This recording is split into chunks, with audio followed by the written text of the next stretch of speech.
네, 보신 것처럼 이재명 대표의 오늘 연설, 성장이란 말 많이 했습니다. 근데 내용을 듣다 보면 이게 우클릭인지 좌클릭인지 오히려 헷갈린다고 하시는 분들도 많습니다. 정치부 김아린 기자와 정치권의 뒷얘기 좀 더 얘기 나눠보도록 하겠습니다. 자, 김 기자, 이 대표 연설 중에 눈에 띄는 대목이 공정성장 이런 단어던데 분배와 성장이라는 상반되는 두 가지 의미를 동시에 담은 겁니까? 네, 이 대표는 최근 지금은 나누는 것보다 성장이 시급하다면서 우클릭 행보의 시작을 알렸었죠. 그런데 오늘 연설은 최근 며칠간 보여왔던 이 대표의 행보와는 차이가 있다는 분석이 나왔습니다. 실제로 이 대표의 대표 브랜드이자 분배 담론의 한 축인 기본소득도 재검토를 고민하겠다고 했었고, 그러면서 당 기본사회위원장까지 내려놨었는데요. 오늘은 다시 들고 나왔습니다. 경제적 안정과 회복 그리고 성장, 이 문제가 가장 시급한 상황이 아닌가라는 생각이 들고 있어서 그 문제는 심각하게 고민 중인 정도. 당력을 총동원해서 회복과 성장을 주도하겠습니다. 기본사회를 위한 회복과 성장위원회를 설치하겠습니다. 자, 근데 앞서 추경을 위해서는 이 민생회복지원금 이것도 포기할 수 있다고 하지 않았습니까? 이건 어떻습니까? 네, 이 대표는 추경 30조 원을 제안을 했는데요. 발언에 대해 보충 설명하는 민주당 자료를 보면요. 그 가운데 3분의 1, 10조 원가량을 민생지원금으로 써야 한다는 구상을 밝혔습니다. 물론 이 대표는 연설에서 특정 항목을 고집하진 않겠다고 했습니다.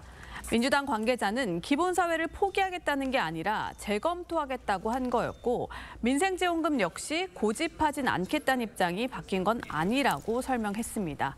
하지만 상황에 따라 강조점을 바꾸는 이 대표 특유의 화법이 또 반복되는 것 아니냐는 지적은 피할 수 없어 보입니다. 여당에선 뜨거운 아이스 아메리카노, 치킨 먹는 채식주의자라는 반응이 나왔습니다.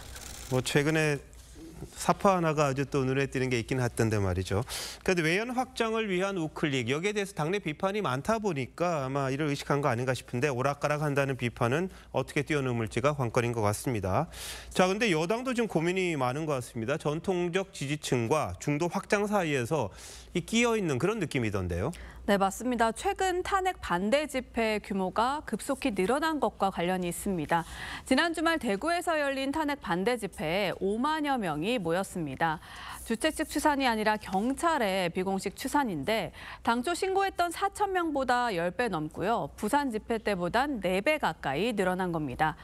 여당의 한 의원은요, 탄핵 심판에도 영향을 줄 정도의 여론이라면서 설명을 하기도 했는데요.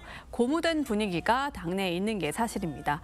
다만 탄핵 반대 여론이 무시할 수 없을 만큼 커지면서 당 지도부로선 실제로 조기 대선 상황이 벌어질 경우 중도 확장으로 급선회할 수 있을지가 딜레마의 상황입니다. 단순히 외연 확장뿐 아니라 당내에서 공존하는 탄핵 반대, 탄핵 찬성 세력의 통합조차 적지 않은 진통이 있을 거란 걱정도 있습니다. 자, 그래서 당 차원에서 참여하는 건 아닌 것 같고 권성동 원내대표도 집회 가더라도 발언 주의해라 이렇게 말한 이유가 여기에 있는 겁니까? 네, 그렇습니다. 사실 대통령 탄핵에 반대하는 집회 규모가 예상과 달리 커지면서 참여자들을 단순히 극우 세력으로 치부하며 무시하는 야권의 전략도 수정이 불가피하다는 목소리가 민주당 일각에서도 나올 정도입니다. 특히 헌재 심판에서 어떤 결과가 나오든 내전에 가까운 후유증이 나올 거란 우려가 여야 모두에서 나오는 상황인데요. 헌재가 최대한 많은 국민들이 납득할 수 있도록 절차적 정당성에 더 신경을 써야 한다는 지적이 나오는 이유입니다.